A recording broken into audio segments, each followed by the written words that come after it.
right. We are back at it. Wine and wisdom. This time, I'm joined by Is that the right theme song? You got it close. I'm never the biggest. We talked about this. I'm not really the biggest Superman fan, so Man, I'm I very tried. disappointed. I know. I'm with my main man, George Lightning Tutie. I don't know why I said Lightning. Lightning. I don't know. Do you have any nicknames? Any middle names I should know about? Tutti Frutti. Yeah. See. Georgie Porgy. Yeah, but Tutti Frutti's like that's the low hanging fruit. Like, Yeah. I wanted something different. I got nothing different. No. It's pretty plain Jane, Georgie. Curious George? Curious. Yo, gosh, yeah. Curious George. But I know you as one hunka of a man, one sexy beast. My main man, George Tutie. He's a good friend of mine, and I begged him to be on this podcast. I said, you know what, George? It's been a long time, brother. I'm bringing the podcast back, and I need a hitter. I need a cleanup hitter. I need a powerful guy. Slam dunk. I need a slam. Let's use all the sports analogies. Slam dunk, home run, grand slam, touchdown. So here he is in the flesh, George. And by the way, you can cuss. Oh, I can. I won't tell your mother. Okay. We are friends on. We are friends on Facebook. Oh gosh, then she'll probably watch it. So yes, if this is your first time listening, we are Wine and Wisdom, the internet's most intelligent, sapient, wisest podcast. I am your host, the Matt Kane. Guest this week is George Tutie. If this is your first time listening and or watching, what we do on this show is we talk about life, hence the term wisdom. And oh yeah, we drink wine whilst we do it. All right, so check us out, what's my website again? Anchor.com/wineandwisdom. So check us out there. Follow us all over social media. The Kane Action team that produces this podcast. Also, like us. Drop a like on this video if you're watching on YouTube. And subscribe. Hit that subscribe button so you get notified every time we drop an episode. And then, George, you want any plugs? You want to get your plugs in real quick before? Because I'm going to forget at the end. If there's anything you want to plug, or if you want to wait, we can do it at the end. I'm going to adjust this while you talk. Okay. I don't really got too much to plug. I did make a film back in 2019 called For Love that I directed, wrote, produced, all that jazz. It's a short film. It's on YouTube, so you can go look it up, For Love, and my name, George Tutie. Then I got some more stuff coming out soon. Oh, yeah. We'll see what happens with that. But, yeah. Sweet. So, yes, For Love, which I still have to see. Wow. I know. You let me down left and right. I know. I'm sorry. Where can I check it out, George? Where is YouTube. it again? Check it out on YouTube. Oh, yeah. For Love, George Tutie. Right on. It should pop up. I'm going to do that right after this. I promise you. You better Pinky promise. All right. Without further ado, let's get into the opening segment of the show, the wine portion. So here we go. George bestowed me with a gift here. I wasn't sure if I was supposed to bring wine. No, but what a great guy, though. Like, I'm trying to think. I think only one other guest has brought wine, so kudos to you, my friend. And you've brought EPA, E-P-P-A, Supra Fruta, red sangria made with organic fruits. All right. Crafted with a select varietal red wine made with organically grown grapes. This is then blended with pomegranate, blueberry, blood orange, acai juices made with natural citrus essences. What does that say? Cellared and bottled by EPA Wine Company, Healdsburg, California. Certified organic. Look at that. 9%, brother. I love it. All right. Let's try this out. What do you say? It tastes good. Oh, you've had it. Okay. Yeah, I've had it before. It is a modern take on a Spanish classic. Just pour over ice and garnish with a slice of fruit and enjoy. Well, I don't have fruit garnishes. That's okay. I do have ice if you want ice, or we can drink it. It is pretty cold. Do you want? Yeah, I chilled it. You chilled it. Should be okay. Well, let's do it, my friend. All right. So I always ask my guests this, George. Are you much of a wine drinker, wine connoisseur? I like wine, but it's I'm more of a beer. Yeah, beer guy. You're a beer guy? Yeah. I like that sound, by the way. That's why I hold it up so everyone else can enjoy it. There you go. Guess first, my friend. Thank you. Guess first. All right. Here we go. Bada bing. Hey, cheers. Cheers. And cheers to all you out there in the interwebs and What wisdom land? Ooh, that's nice. Yeah. It's very fruity, but it's not like. Here's my deal. I'm not. I don't like. I'm not. And by the way, sponsor us, Epa, if you're watching. I'm not the biggest. I don't really like sweet wines. Mm-hmm. But that's like just amount of sweet. You know what I mean? That's not That's not overpowering. I like that. Well, good. I'm not big into like the dry one, and like I don't mind dry, but I always prefer just a little bit of taste. Yeah. A little bit of fruity taste in there.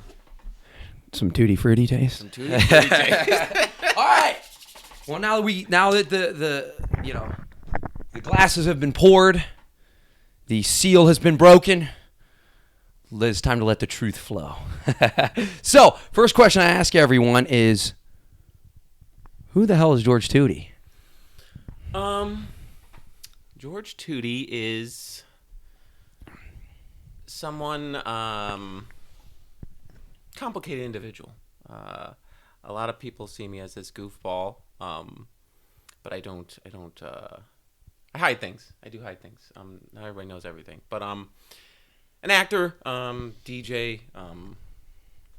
Got into sports when I was in high school. Big family. I'm the oldest of 7. A big family guy. I love my family. Get along with it very well.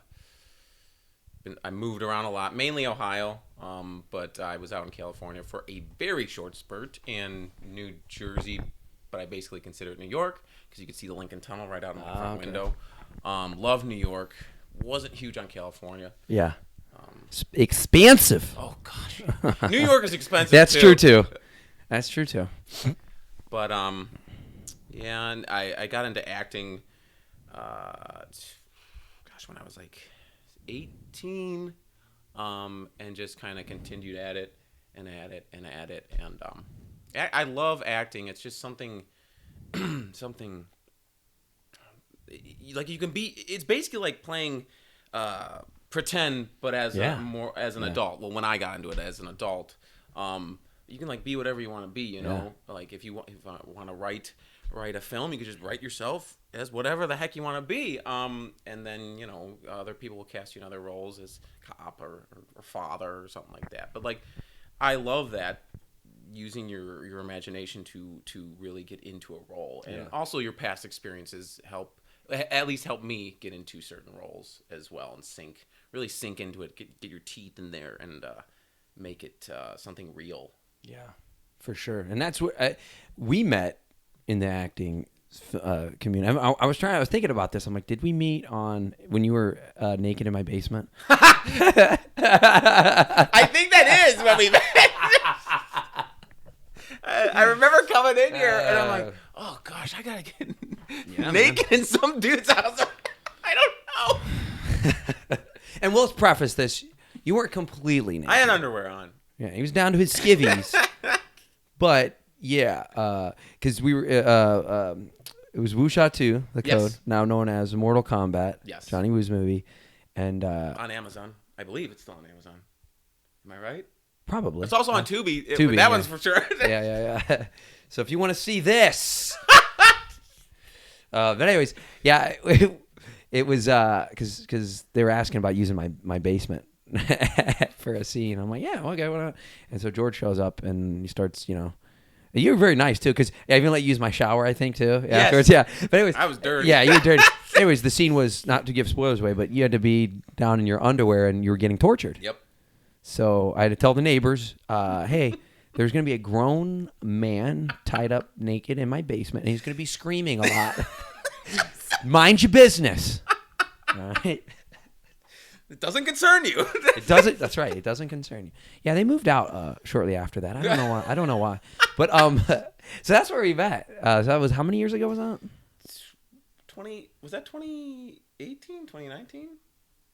Sure. I think it was. It was not 2019. It was before. It was probably 2018 or. Is that not 18? 17 or 18. It wasn't 19. Whatever. Yeah, so I think you're right. Yeah, we know each other 4 or 5 years. We'll say we'll round up. Yeah. What's a year or two between friends? But yeah, that's where we met, and yeah, I got to see your acting chops on full display, and it was very impressive, man. Like I felt like you were being tortured. You know, and it was quite a few takes too. That you're getting your ass kicked. Yeah, and Johnny had my arms arms tied up like this for like hours. Yeah.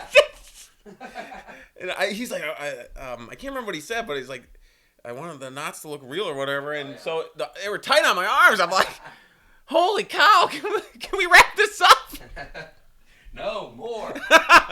The fans need more, George. No, but yeah, it was cool. It was a great scene. That was a terrific scene. It was a good scene. Probably one of my favorite scenes in the movie. So yeah, and I think have we done any other projects together?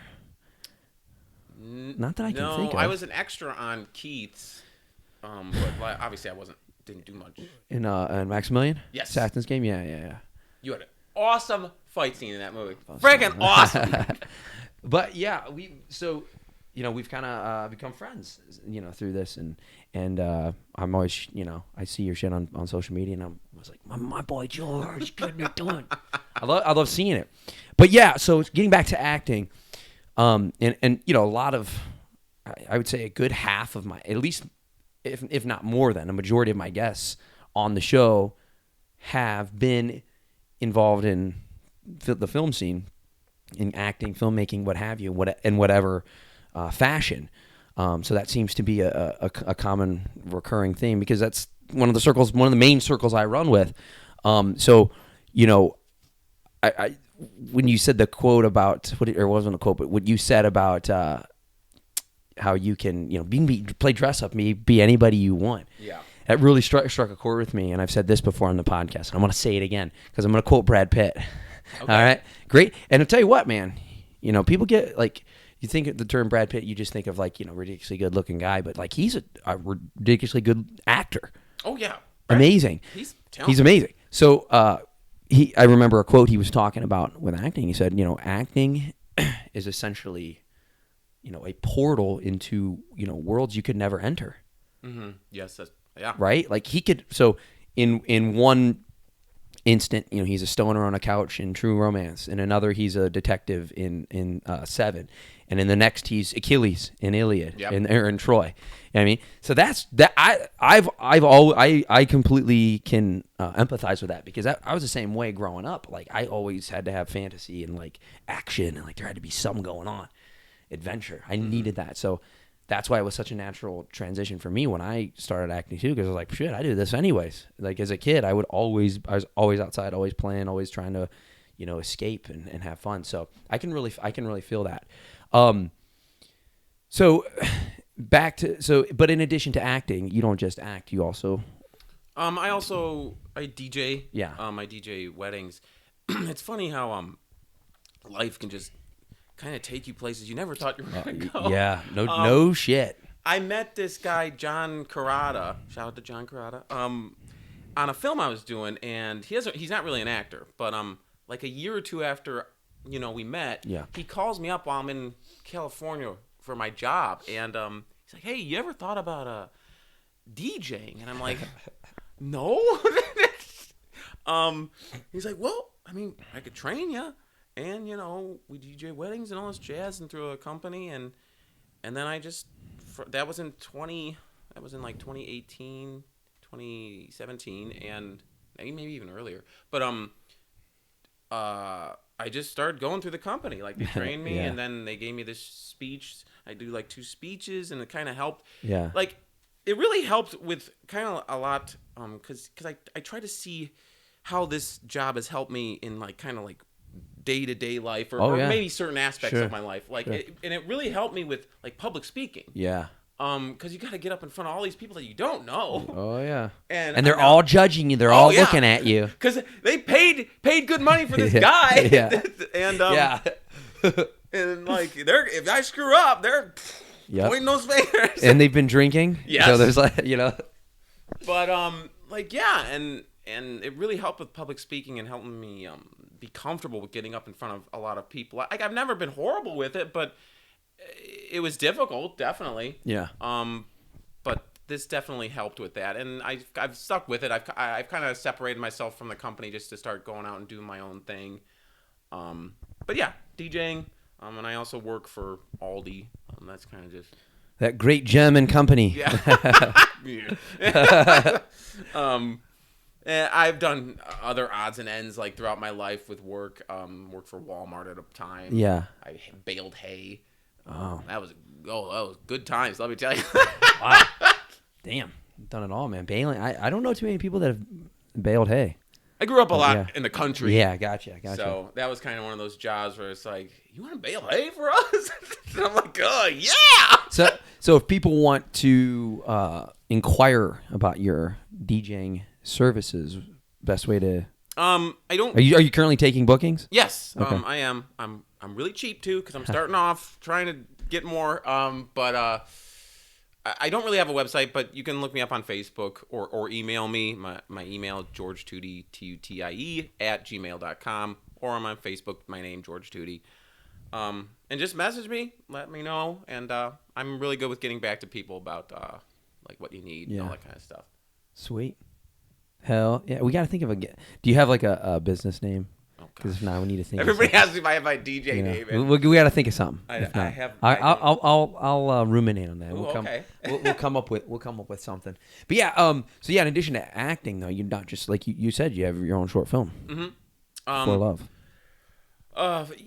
For Love, like I started writing that script way back when the first Taken movie came out. Yeah. And I saw Taken, I was like, oh, that was awesome. Like, but what if it ended this way? And and I started with the ending, and I just built the story around the ending. And then it obviously wasn't consistent writing throughout 10 years or whatever. But I would come back to it. So 2019 came along, and I was getting older. I was like, I'm not old, but I'm getting older. I don't like it when I say I'm getting older and the old people pop in. It's like, well, you're not old. And I'm like, I know that, but I'm getting older. But I like to say I'm getting wiser. Oh, okay. Yes. That's the see where I'm going? Yeah. But like it was just kind of I've always wanted to direct, write, and produce something of my own. Like I did write I co-wrote the Superman thing with Johnny Woo as a Superman fan film. But I wanted to do something that I had just total control over. And it was kind of just one of those bucket list things I wanted to do before I died. And so I went back to that script, and I was like, how can I, finish this up? And maybe this can be what I do. And so I polished it up and filled it all out. And we went to work. Like over the summer of 2019, I cast Jessica Hollis and BJ Hall, saw a whole bunch of other people, and got Keith Collins in to do the choreography. It was great though that I did wait that long because I knew so many more people, and I knew like the good ones that I could pick. That's it. Because you can pick whoever you want to pick, but like I wanted good people, involved. Absolutely. So I picked them and people that you could trust, and people I could, and they're gonna be dependable. Correct. And then we just went from there and we filmed it, and James Naiman edited it and also filmed it, and we had a premiere in, I think it was in November or December, and I put that all together. That's another thing. Like, it's funny because not only did I just make that film, but I was also like, what else? How can we make this like a big event? So I put the short film, and since the short film was only 20 minutes, I filled it up with other people's films to show off other work. Because I'm a huge supporter of indie film around here and anywhere. But around here, like people I know, it's like they've done so much for me in the past. Like, how can I give back? So I kind of did it like a mini film festival. For the night, and showcased everybody's films if they wanted to make something, if they had something they wanted to show, and did that. It was like a nice event, and it was a really good time and really cool. And that's awesome. That's one of those things. Like I hear a lot of people they'll bitch and complain about like, oh, I want to make movies, I want to do this and that, and it's like, well, what's stopping you? No, this and this. It's like no. Like you have nowadays, or I should say, this day and age, you have zero excuse not to make something, right? If you really want to, pick up a phone and make your boom. Now you did something, you made something, so now you can say you're a filmmaker. Yeah. You know what I mean? Like. That's a beautiful thing. To even just finish, guys, a project is an accomplishment that should be lauded in and of itself, because you know how many projects get started and they'll never see the light of day. Dude, Done many of those. If I had my IMDb would be like almost as much as Ron George's, like Yep. with all the projects that I've been promised that have just fallen through. Because think about it, you have so many things. You're when you start a project, it's like, okay, you've just drafted a war letter. Like, okay, I'm going to battle. I'm not to equate this with the horrors of war, but in my analogy is this: when you start a project, like there's just you're getting attacked from so many different sides. Everything that can go wrong probably will go wrong, whether it's technical, whether it's with time, scheduling, right? And I even talked about personnel, working with people. Yeah. So that's why at the premiere of Maximilian Keith's movie, when we were up on stage, I was like, hey, I need the mic for a second. I want to go, hey, Keith, like we need to give it up for this guy because he steered the ship of chaos to shore. Mm-hmm. And that's exactly what it is. So, kudos to you, man. And that's like, it's an inspiration to make a film, like just to do something like that, no matter what the quality is. Right? Yeah. As long as, like, yes, obviously we want to make the best piece of art that we can, but shit, just to get it done, brother. Cheers. Cheers to that. So drink up. And I will be watching this. I promise. Like it's so funny. It's like I've been wanting to see it like this because I don't remember. I couldn't come to the premiere for some reason. I remember I messaged you and said, "Hey man, I really wish I could make it." I don't remember what it was. It's a legit excuse, but and then laundry. At laundry. That's what it was. You know how those are my sacred days, man. But yeah, I'm watching it tonight. I promise you. And then after I watch it, I'll let you know. Cool. Yeah. But yeah, so I empathize with that too because people ask me like what I do in terms of like for in the film scene is like I call myself a filmmaker. Yeah, I act. Yeah, I've written stuff. Yeah, I've directed some stuff. Yeah, most people know me for like doing fights and fight choreography and all that stuff.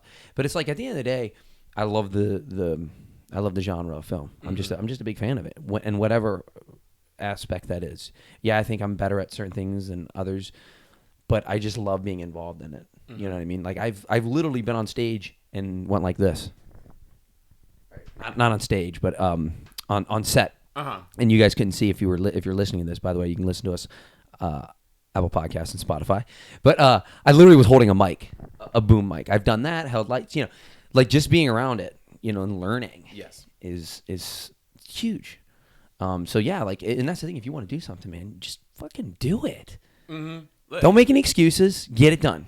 That's something that I'd like to touch upon, like, because when you're making a film, like, you're scared, you're kind of uncomfortable, but it's like the same with anything that's new, and different to you, and you don't totally know how to do it. Like, I feel like as I've gotten older, I've started to understand that we need to do more of what makes us a little uncomfortable, a little nervous, because like even if you fail, like you still tried something different, and if you find success, even better, and you have this, you can tell people that, hey, I did this, Absolutely. Like, and it's a good feeling to at least say you've tried to do something different outside the box. That's right. And you don't, like, I have so many parents and family members that are like, when I tell them I act or I made a film, like, they're like, wow, like, even though it's just a low budget film, they're so proud and so, like, that is so cool. Cause,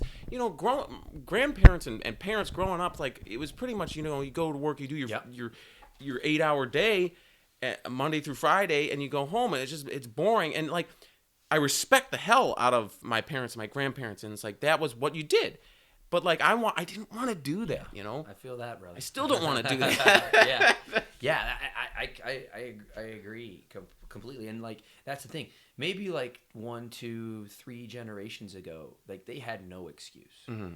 They didn't have. I mean, think of how like costly it was for film equipment. Oh gosh, yeah. So they had no excuse. Plus, like, no internet. The world wasn't at their fingertips. Mm-hmm. Like, that's why there is no excuse for us, for anybody that wants to do something. It just comes down to how bad do you want it. Mm-hmm. How do you? And I feel that, like, I've never been 9 to 5 guy. Mm-hmm. White picket fence, 2.5 kids. That ain't me. Nah. Anybody that knows me know that's not me. So that's why, like, I fall in love with like I definitely don't work at your standard career. I teach at a university, and I own my own business. I work really weird hours, like evenings. But it's cool. I love it. I enjoy it, and that's all that matters. Like, don't that's the other thing is like people compare their life to others, their journey to others. It's like, what makes you happy? Oh gosh, yeah. Regardless of money, regardless of everything else, as long as like happiness is your North Star. And like you said, man, this was great. I wrote this down, like, being outside of your comfort zone. Like, that's why one of my rules, I've kind of laxed on it of late, but one of my early rules when I started doing more and more film stuff is like not saying no. It's like, hey, you want to help with it? And I would go, inside I'm saying no, but outside I go, yes. Because, what's the expression? Life begins outside your comfort zone. If it doesn't challenge you, it won't change you. I look at like everything that happens in life is what I call grist for the mill, meaning like it's just shit to make you better, man. No matter what negativity happens in life, how can you take the things that happen to you, and how can you learn from those? Yes, and learn from that lesson and see what was the teaching of that lesson, and then move on from it and grow. So you learn a lot when you make a film. When you have to get it done. You really see what you're made of, man. And it's making a film then becomes a vehicle for self-improvement. Yep. Yeah. Yep. It really because there were a lot of times making that film like I wanted to give up. Oh, yeah. Obviously, I'm not gonna lie. Like I wanted to give up a lot of times, but it's like you gotta just push through and you see what you're made of. Like you said, like just push through it, and once you get through it, you can breathe that sigh of relief. That like, yeah, I did it. I did it. Yep. And that's the other thing is like your first work is gonna be shit. Yeah. Yeah. Like Lord knows there's a few scripts that they will never see the light of day because I look back on them. It's so funny. I remember writing a script like 10 years ago. I'm like, dude, this is like going to change the game. Right? It was for like this action thriller where this guy like rescues his kidnapped fiance. I'm like, oh my God, it's going to be like Game of Death meets like Big Brother. Like it's just going to be great. And then I went back and read the script and I'm like, this is dog shit. But it's okay because I got a rep in. Mm-hmm. You know what I mean? Yeah. And I'm gonna, put on my gym bro pants here, which I really do have my gym bro pants. And like I equate it to like lifting. Like, if you go and lift one time, like, and then you're like, yeah, I did it. I'm strong. I'm in shape. Like, can you imagine that? People think like that. It's the same thing with writing stuff, with acting, with making films, with doing podcasts, with talking to people, like public speaking, DJing. You do it one time, you are gonna suck balls, but that's all right, because the second time you're gonna suck a little less balls. Yep. And the third time, maybe a little less ball. Right? So. Before you know, you're not sucking any balls. There are no balls in your mouth. Oh my God! Oh, this is fun. This is why George is here, because he makes me smile and giggle. Okay. Anything else? Like, we're gonna shift gears completely, but like, if there's anything else like you want to talk about in film in general, like, why, like your why? Do you know what I mean? You did say that you love dressing up and entering into playing all these different characters, but like as you've gone further down this journey, is there anything else that like you want to do? Anything in terms of like your acting journey, where you want to take you and what you want to get from it? I there was one point for a while, like when I was younger, and even I don't know 5-6 years ago. Yeah, like, I wanted like that whole fame. Yeah, I thought like if I keep at it. And it's still possible. I'm not saying it's not. Yeah, no. Dreams can't come true. Absolutely. But now it's like I just want to keep doing different projects that push me down uncomfortable paths or whatever, down different roles that are just totally different from me. Like I did a film with Robbie Barnes called Fun, and I play a villain, and it's really dark. Like I'm talking super dark, and like I'm like Joker, Heath Ledger's Joker. Yeah. That's type character that I play in that movie with, and that's the kind of stuff that I want. I want stuff that's not me at Yeah. all. Don't get me wrong. I love playing the action hero and getting the girl or saving the day, and like that stuff's great. That stuff's fun. Yeah. I love kicking ass, but I would prefer now different things. Yeah. Totally. It'll test your range. Yes. Absolutely. I completely agree. Like I said, I get pigeonholed in like, hey, you want to be a villain?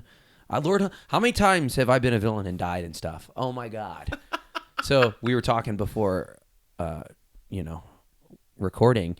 Is I have a role where I get to really become like, part of me is definitely turned up with the volume, but then there's part of that character that's like really new, and it's like discovering Alaska. Like when the first saw it, I was like, whoa, what's this land about? Like there's parts of me that I can explore. So I understand that challenge, man.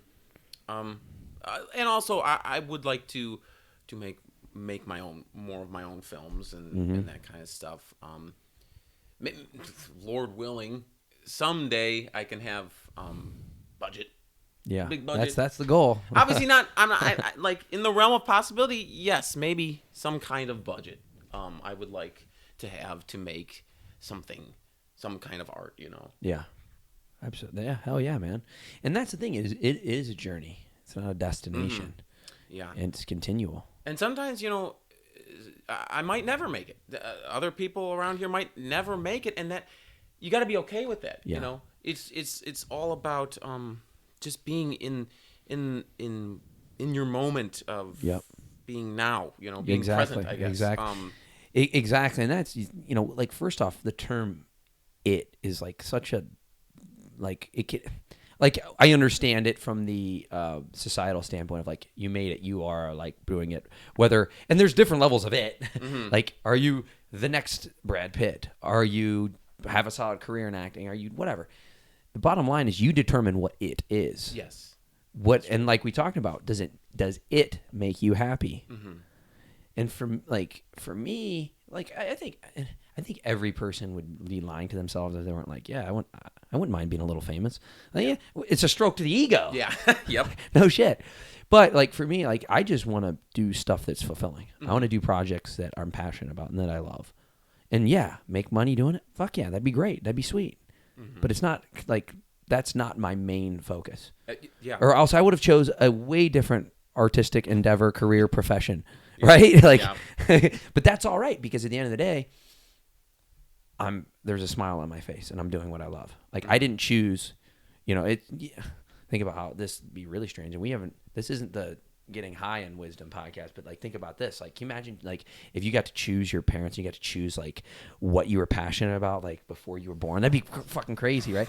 But my point is, I didn't choose to be this incarnation of this being that is passionate about making films. Like, you didn't either. That's just how, that was your genetic makeup. Yeah. And, part of your nurture when you were growing up too. So like, yeah, I don't know.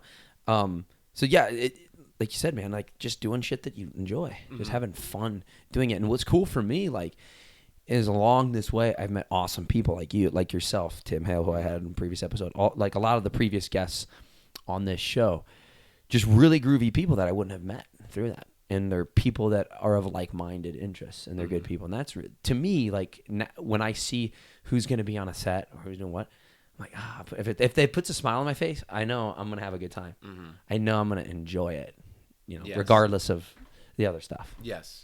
Some of my best friends are people I've met on sets, and still friends to this day, because there's like a eclectic mix of people, and it's like, it's cool getting to know different types of people and seeing what their interests are, and learning about them, and if you like them, if you guys mesh, it lasts. And I like that. And I have a lot of people that I've meshed with, and you might not even know I meshed with these people because they're so different from me, but it's like, but that's what's great. That doesn't matter, It's the anima, like the tie that binds us all together is cinema, like making films, making art. Like, that's no matter what, like, people you wouldn't normally like associate with outside of that, you become like awesome. You become like really good friends. And when you're on set together doing something, you're there for many hours. So you better like each other. Yeah. Or else it ain't gonna last. Yeah. So you go through again, back to the like battle analogy, like you go through this battle together with another human being. So you're going to be, bonded no matter what. Yeah. So, yeah, man, like, and so I like I said, I think you're a great talent. I've seen what you can do, and I feel like, for you, the sky's the limit. Like, I feel like you have a lot of range. You could do a lot of different things, and it's gonna be cool watching, how your career and how things progress for you, man. I'm gonna be your number one fan. I'm gonna be like popcorn. I'm gonna have the foam finger in the front row at the premiere of George Tutie's life, man. I'm right there, like, woo, number one with his career. Like, yeah, man. All right. I don't know. That was a weird analogy. That's where my brain gets hijacked by weird images. In my mind, it sounds really cool. Then when I say it, it's like, where did that come from? The fuck was that? So, one thing I want to kind of shift gears to another topic. Like we were talking about like social media, and like you've been pretty transparent, like on social media a lot, on Facebook. Like you've into trouble. Yeah, but that's okay. Like you've been, transparent with your life and a lot of things. Mm-hmm. And I find that very refreshing because, like, you see a lot of people, it's always like the highlights, Yeah. Like you never see the lowlights and shit. So when I see somebody like you who's like posting, you're being very honest and open. I find it like commendable and very refreshing when you do that kind of stuff. Mm-hmm. Because it's like we all struggle with shit. Yeah. We all go through shit. So if you can just, if you put something out there, man, you never know who's there, who's watching, who's listening, who could like offer some advice. And I know I've posted a few times on some of your stuff, just saying, hey man, you're a stud. Like you got the world by the balls, brother. But yeah, I know. So man, like I said, I wanted to commend you for being transparent on Facebook and sharing stuff. Because I've seen some, there's, I remember distinct, like, I remember one video where you were like crying in your car. I remember that, and that like touched me, man. I was like, man, like, see, that's the thing. Like, this is a deep guy. This is a guy that's like real. And I've talked about this on a lot of other episodes. Like, those are the people that I really get along with in life. People that are real, that aren't superficial. People that don't like. Yeah, we all have like our like little bullshit like filters up. Yeah. Shields. But when you get past that, like, that's the kind of people I like. So, yeah, like I just wanted to. I don't think I've ever told you that. Like I find that stuff refreshing, and I appreciate like you being vulnerable, letting yourself, putting yourself out there like that. Mm-hmm. Thank you. It's nice to know, because sometimes I just feel like I'm just gonna throw that up on Facebook, and it's like nobody gives a crap, about what I post, and sometimes I will even I'll slip it in there. It's like, I know you guys don't really care about this, but I'm just putting it anyways.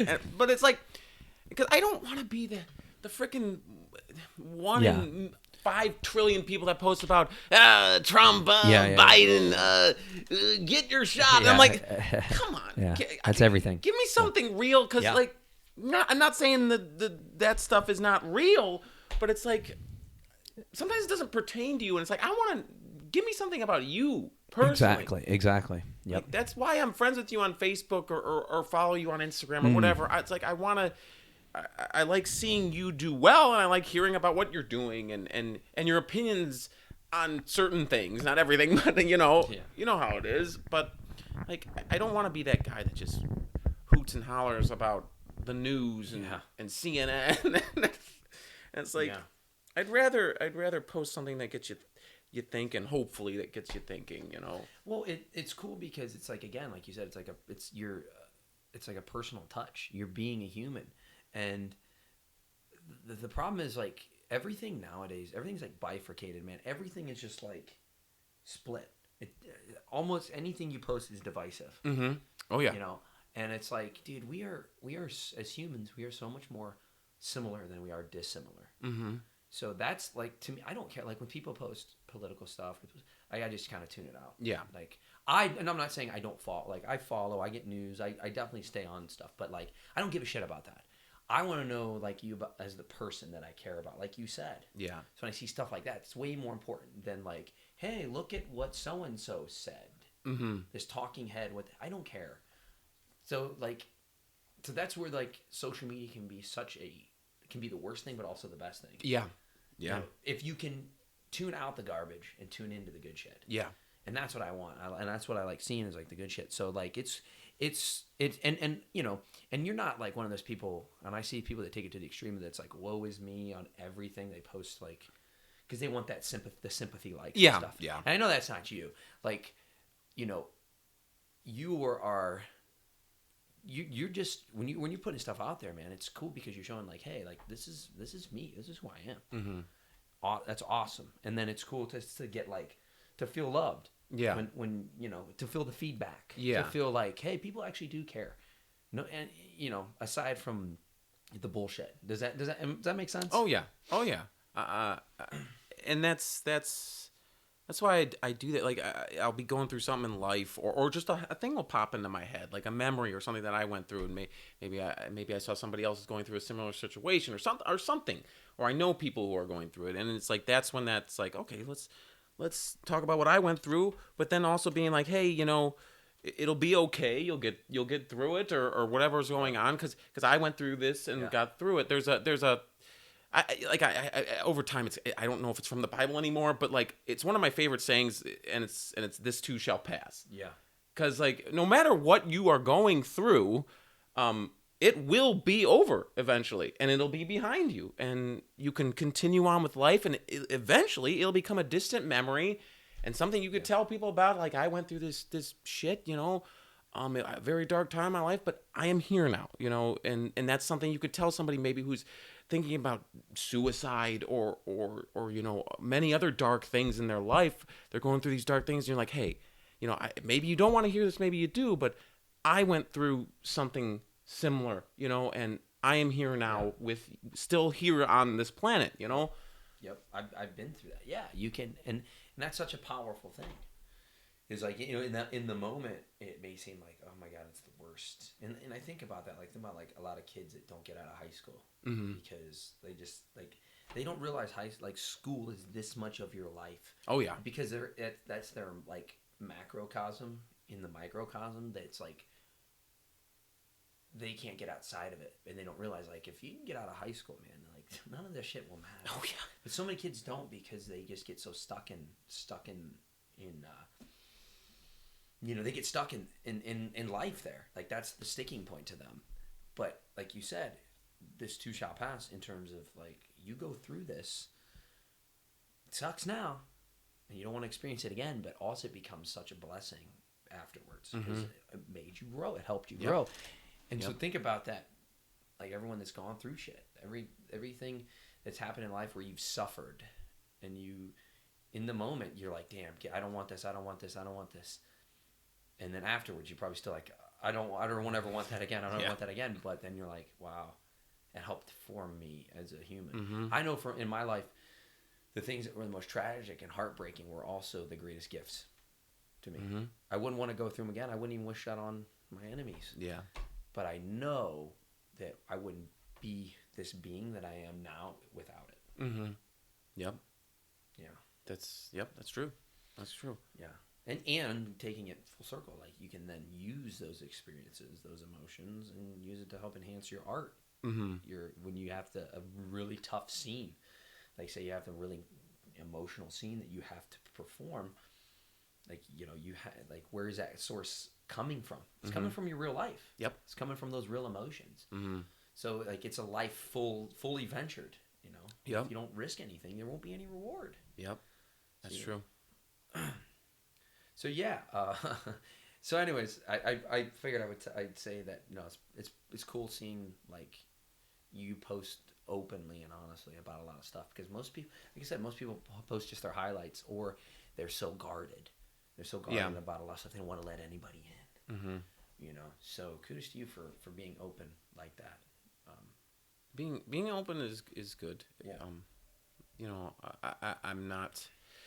I'm not super transparent. Like it's not, you can see right through me, but like letting people in a little bit, you have to. If you don't let anybody in, you're never gonna have any close friends, or you can't really draw on family, even though they might be there for you all the time whenever you need them. It's like not telling them anything. Well, that's the thing is like there's a lot of people in life that your heart should be very liquid. I mean, it should like form, like it should go out to other people, but so many people get hurt, they get bitter, and then they like armor their heart, and they don't let anybody in ever, so that then they starve. And you see people that are like so starved, like for love and emotion, that they're hurting, man. You want to like reach out and be like, dude, like it's gonna be all right. But but because they take it to the opposite extreme. And I'm not saying you like just let it. That's a good thumbnail. Dead for a couple more seconds. Anyways, but like you said, you have to let it in, let people in. You know, so it's like it's a balance. I was actually thinking about this earlier today. Like, there's that battle between your brain and your heart. You know, our hearts unify us. It brings us together. Like when you're in pain, it's not my mind going. It's my heart that's going out. That's why people say my heart goes out to you. Because it literally means my heart is going out to you because I'm feeling your pain. Yes. Because I'm a human being and I have compassion and empathy because I know what you're going through. I would be going through the same thing. Right? You could take it even deeper and be like, we're all one, but we don't need to get too meta. But the point is, like, that's what our heart does. But what does our mind do? Our mind divides. Our mind is like, well, no, I can't let my heart go out too far because if my heart goes out too far, like, it may hurt me. Yep. Like, you know what I mean? Like, so when people, like, turn away from, you know, seeing, like, you know, kids with, like, distended bellies in Africa and shit like that, it's like, no, it's just going to be too much. It's too much for me. Like, that's the heart saying, no. Yeah. No, so it's always a balance, because if you go too far in one, like people that just like, oh God, no. Yeah. Or people that are just too cold and distant, like, no, I can't let you.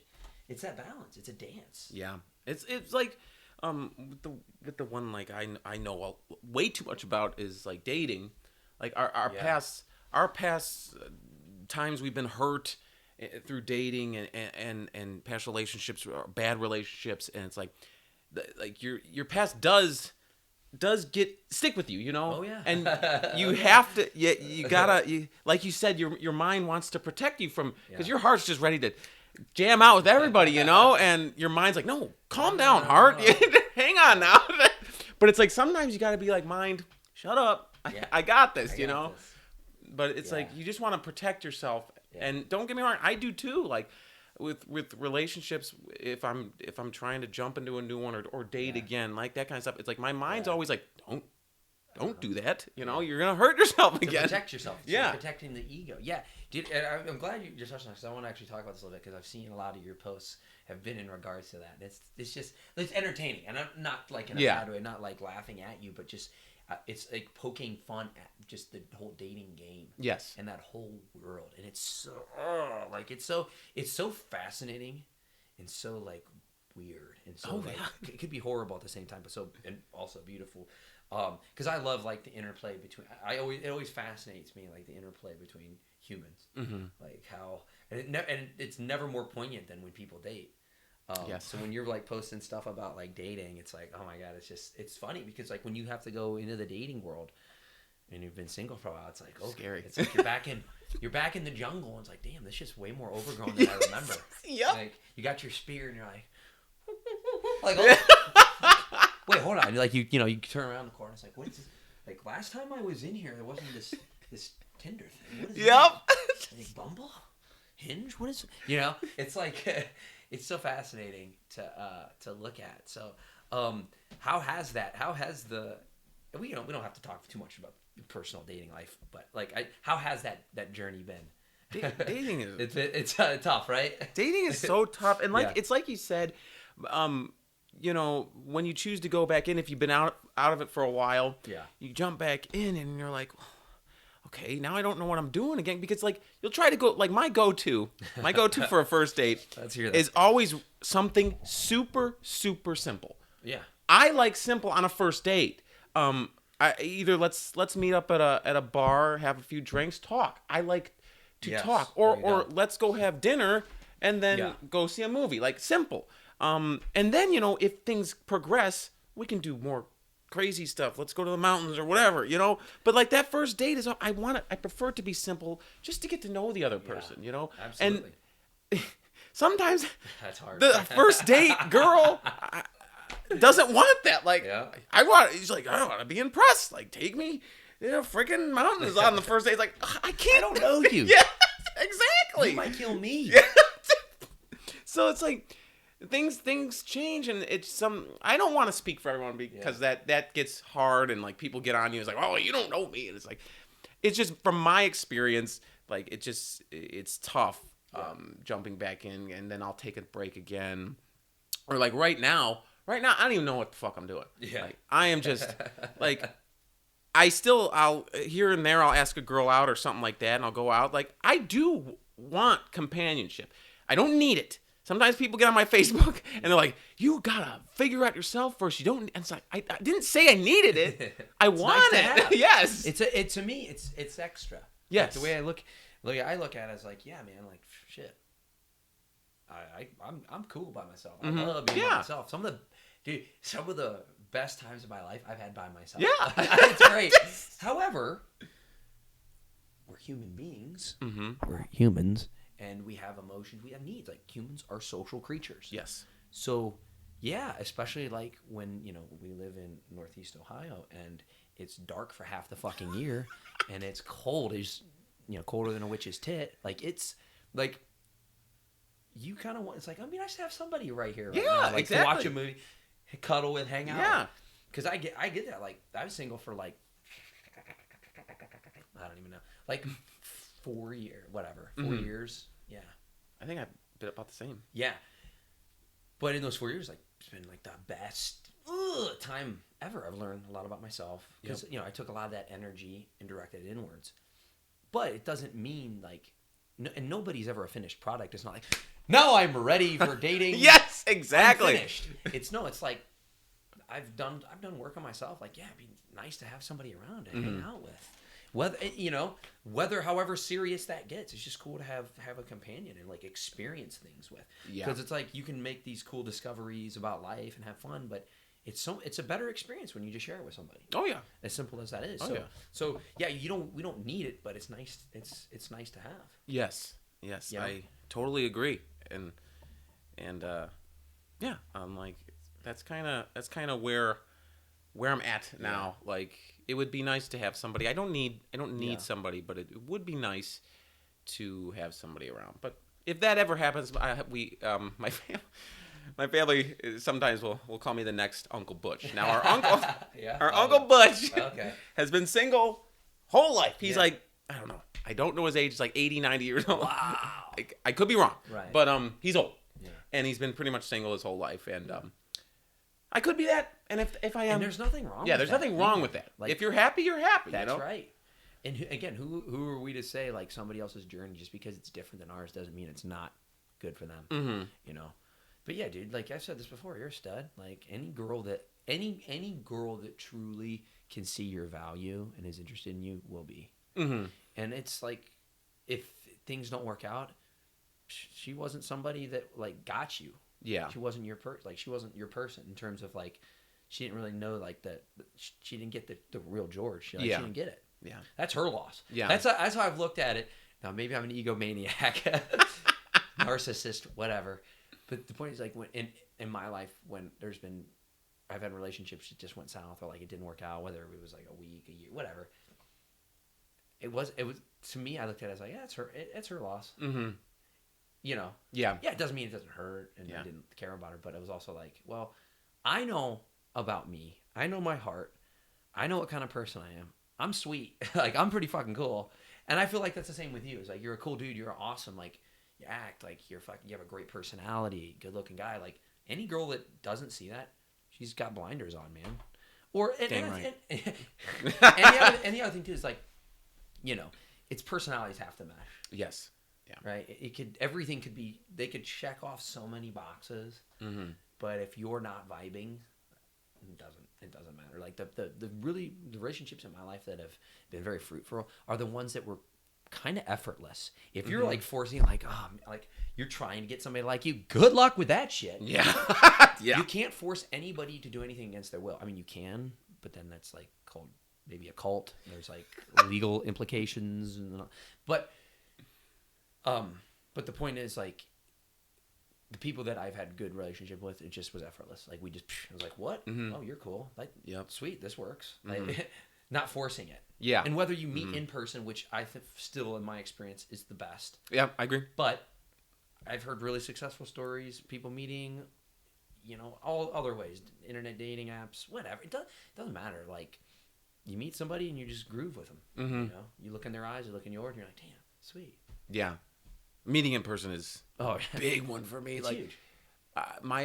My goofy sense of humor, or Yep. some people like my laugh, some people don't. But like, my laugh doesn't come across. It doesn't come across in text. Yeah. And that's the other thing is you're judging somebody's whole life, 30 whatever years, like on what, 5 pictures and 2 sentences. Yep. Mm-hmm. Wow. And that's a lot of pressure, man. It is. It really is. But yeah, like you don't. There's not the whole dynamic there. That's why like we were talking about, like meeting in person it's so much more. I mean, you're getting every sense. Yeah. Mm-hmm. Instead of just looking at somebody. Yeah. So, but yeah, man. Like I don't know. You're a great dude, and if somebody comes along, sweet. Like you I don't know. Yeah, I like that you're of the mindset of not the need, because there are a lot of people that they need to feel that. Yeah, that's not good. No. I shouldn't say that's whoever teach their own. But like I could spend hours on this. But the point is, that no one will love you more than you should love yourself. Mm-hmm. And you become love. But the problem is when we fall in love with somebody, we fall in love with like the feeling they give us. Yeah. Like they turn on something in us that is love. But when you can direct that energy back into yourself and become love itself, dude, it changes everything. Mm-hmm. Changes everything. And again, it doesn't mean that when somebody comes along and they capture your attention that you can't have that love with another being, but it just means that don't look for it. Mm-hmm. And don't look for like a validation from somebody that they can never give you. Like, yeah, they'll never, like, they can give you really good love, but they can never really make you feel whole. Like, Mm-hmm. you need to make yourself feel. Mm-hmm. When you start with that, and I think that's what people try to say. They just say it in like really simplified terms of like, you have to love yourself before you love others. I think that's what they're trying to say. Yeah. But when you look at it in a deeper context and you become more quiet and more peaceful with yourself, then you're able to offer that to another human. Mm-hmm. Like, you can only offer your state of being to somebody else. So anytime you like work on yourself and you do stuff, like, you're doing it for the benefit of others, if that makes sense. Mm-hmm. Yeah. So yeah, so like, fuck, man, just keep doing you, being you, and then eventually, somebody that sees that truth, and they're attracted to it, they'll come around. But I wouldn't sweat it, brother. Yeah. Yeah. So yeah, I was gonna ask you if you have any, because we're already an hour, dude. This is flown by, brother. Couple things before we jet. Speaking of, do you have any, before we put a cap on it, any like good dating stories? Any like really like good, like funny, in terms of like funny ones, goofy ones? And if they don't have, if they're embarrassing, that's okay. But like, if there's anything they're jumping out that you want to share, I've never really had like any super crazy, like, I would love to be able to regale you with some story. But it's or any like awkward first dates or anything weird like that. I'm always awkward. We all are. They're completely. But was there one that took the cake? Nothing that jumps to my mind. There was one date that I had with this girl, and she, like, I picked her up and she's talking about her back pain, and I'm like, okay, and she kept talking about her back pain the whole rest of the day, and I'm like, I already bought tickets to a movie. We were at dinner, and she kept talking about her back pain, and finally I'm just like, do you want to go home? Wow. And she's like, no, I'd like to go see the movie. It's just my back, and I'm like, I'm gonna take you home. And she was a sweet girl, but like, but what the fuck? Like, why keep bringing that up if you want to hang out with me? Like, I hate games. Okay, like, yeah. If you want to hang out with somebody, if you want to spend time with man or woman, if you want to spend time with another human being in a romantic sense, or hopefully have the potential to have romantic, situations with them, like, be open about it. Like, don't make them play this guessing game. Because I'm gonna fail. I'm gonna fail your test usually. Because I get to this point like when it comes to like getting girls to hang out with you with me. If you keep telling me you're busy or you're working or anything like that, but you actually want to hang out with me, but you keep telling me you're busy and you're not giving me like any other options, it's like I'm going to take that as I'm bothering you. So I'm going to back off. Eventually I'll back off. I'll keep trying for a little bit, but then I'll back off. And then like sometimes I've had situations where it's like, why didn't you pursue me more? I'm like, I thought I was annoying the crap out of you. Yeah, it's a push-pull. It's a push-pull. But again, like, if somebody wanted to, they would. Like, if they really wanted to hang out with you, they would make time for you. Yeah. Some girls do just want, like, to just be chastened. They want to be pursued. Mm-hmm. Okay, fine. If you want to fulfill that role of the pursuer, okay. Mm-hmm. But also understand, where it may end. Yeah. And how far it may go. Eventually, I'm just going to be like, oh. So if you could keep up with the George Tutie Dating Chronicles on Facebook. Yeah.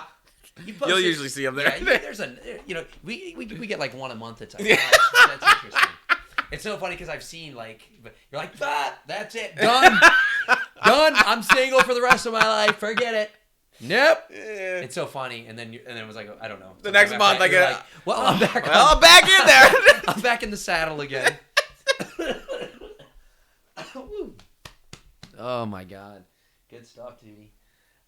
So what's next for Tutie? What's you got any projects in the works? Anything note to keep an eye out for? I just did a project with Brandon Jester, short film called Adler's Last Trick. I play a magician. Oh. I get buried alive.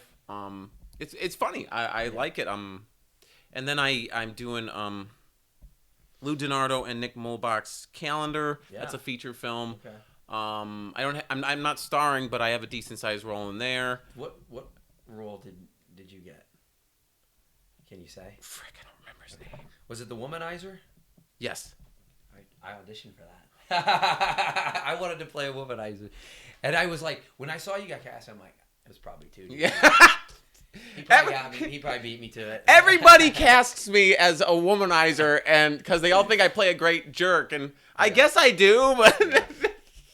There you go. Maybe that should be your like real life gimmick, your real life character. Just be a jerk. Just be a jerk. Some women, they like jerks. They yeah, like that's assholes, true. Maybe. But that's not you. He's a sweetheart. That's why he's on this podcast. And we talked about this a couple weeks ago at Tim's. Like I definitely want to do some work with you. Oh yeah. We have to collaborate. We have to do some stuff. So, I remember I wrote down the short film I kind of pitched to you when I was not of the right mind. We'll say that. He's pitching this to me, and I'm like, great. But there's a start there. Yeah, there is. If I work with it, but regardless, I have some ideas. I'd like to have. I'd like to work with you, and vice versa. I know we talked about projects, but I want this to be the beginning of a good creative relationship. Yeah, and a good friend relationship. Yeah, my friend. So you ever need anything, dude? Like, I'm a good listener, a good talker. You ever need a chat? I got you, brother. And I appreciate you coming on my podcast. It's been fun. It's been fun. So check out For Love, George Tutie, wherever you get your social media. YouTube. Check it out. Fun stuff. But you're coming back on. We're going to talk about some other good stuff. I appreciate you coming on, bro. Yeah, of course. Thank you for having me. And cheers to that, guys. Cheers. Again, this is Wine and Wisdom.